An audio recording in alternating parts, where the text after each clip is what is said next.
Alrighty, let's go ahead and get started here. So I made $235 on the day from 3 different trades. 2 trades on MNTS for $196 and 1 trade on NKTX for $39, a small winner there.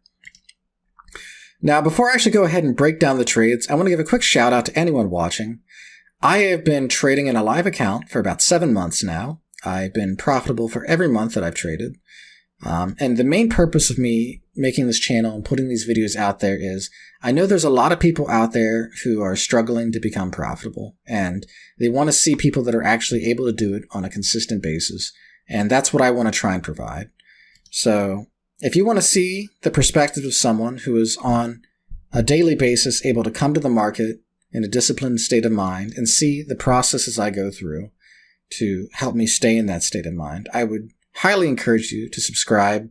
If you don't like it, you can always unsubscribe. But I think that I can provide value that a lot of people can't. And enough so that I feel confident enough to actually start making a channel and putting out videos. So with that said, I'm actually going to go ahead and start going over the trades now. So first of all, let's switch to the prep list I made. I do this every morning. This one was a pretty small one because there wasn't a whole lot to talk about. Normally, I'll go ahead just 30 minutes before the market opens. I'll pull up the scanners and see what's moving and just make some observations. And what I kind of observed was that there was very low activity pre-market. The volume was very low. The gappers were very non-significant.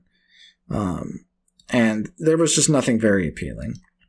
Biotech was still the biggest mover for the majority of the stocks on the scanner. And it's kind of been that way for the last maybe 2 weeks now. Biotech's just been kind of the new big topic right now.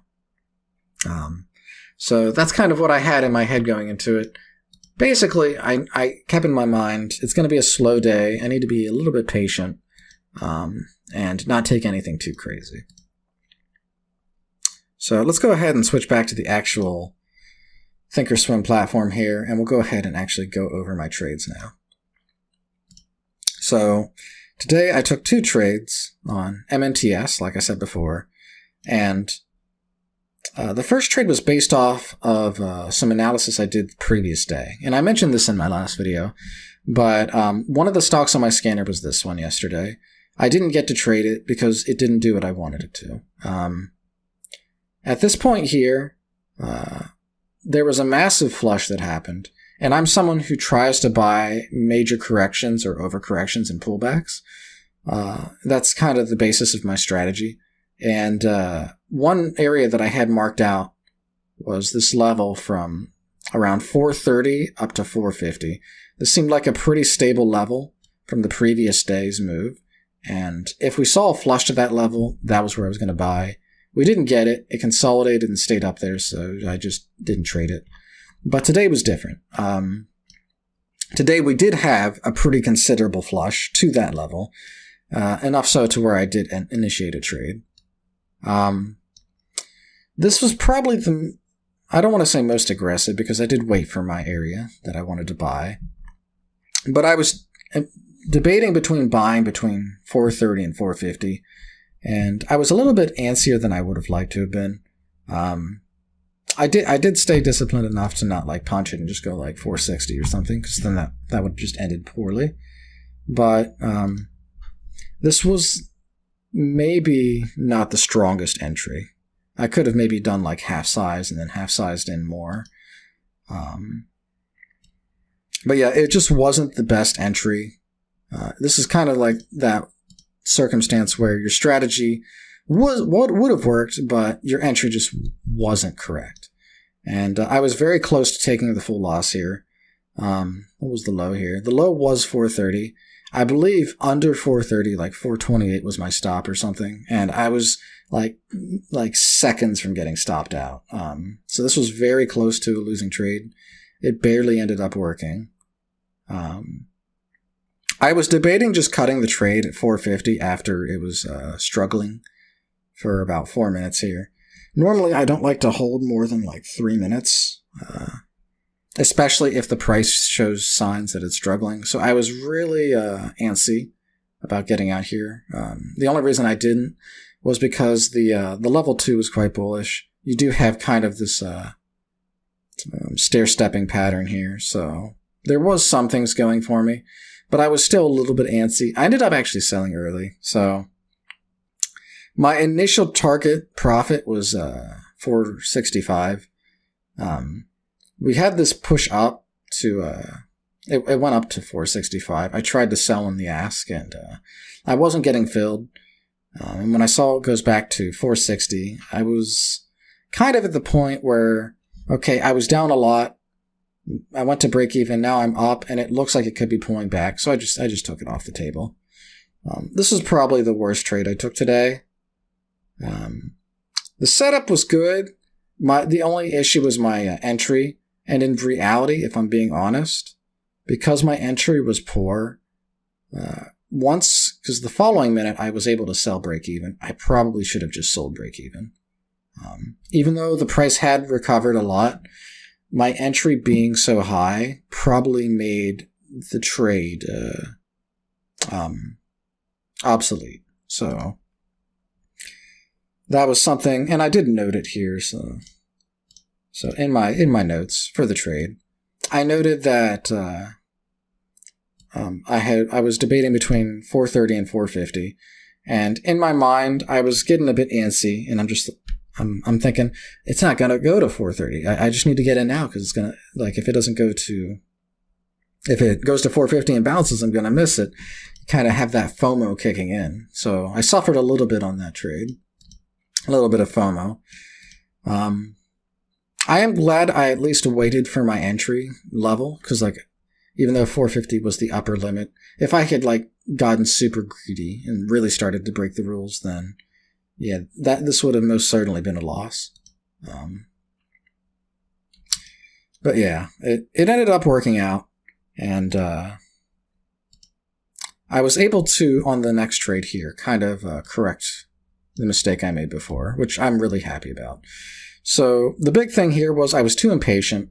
I didn't quite give it the respect it deserved, and I got a little bit burnt. Even though I made money, I still more or less got burned because, like, if anything, you could say I lost profits, right? Because if I had bought it like 445 or 440, then I would have made it an extra like 30 or 40 bucks or something. But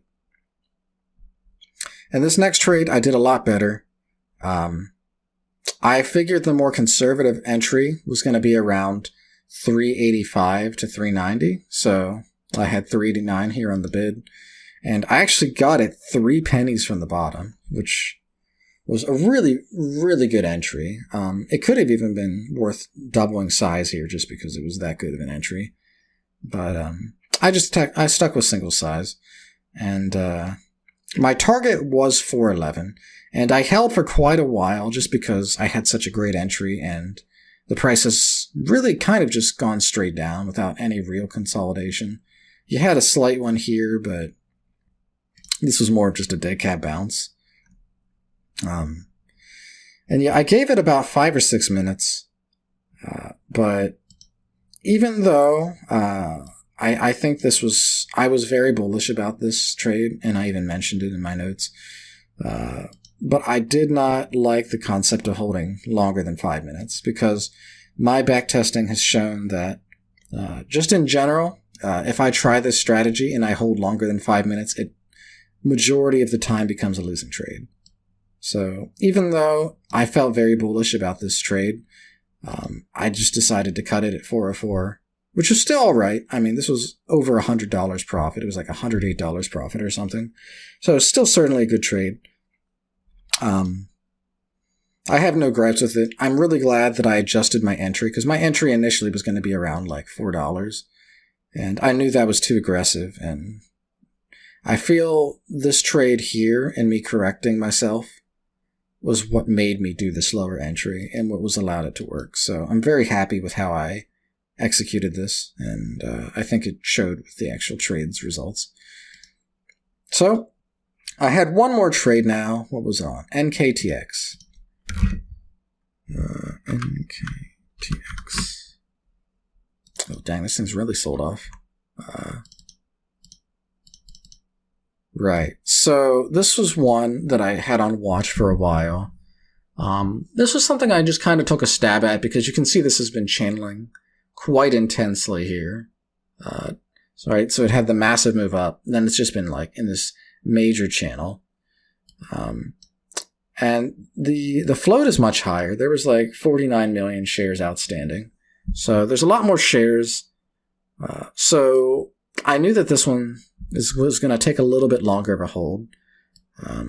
If the float's really low, I try to hold for as little as possible. But if the float's larger, I don't mind holding longer because the odds of just some major flush out of nowhere is a lot smaller. Even though this was quite the sell-off, this happened over the course of like 20 minutes, right? It's not... The odds of a major flush just happening out of nowhere is not super likely.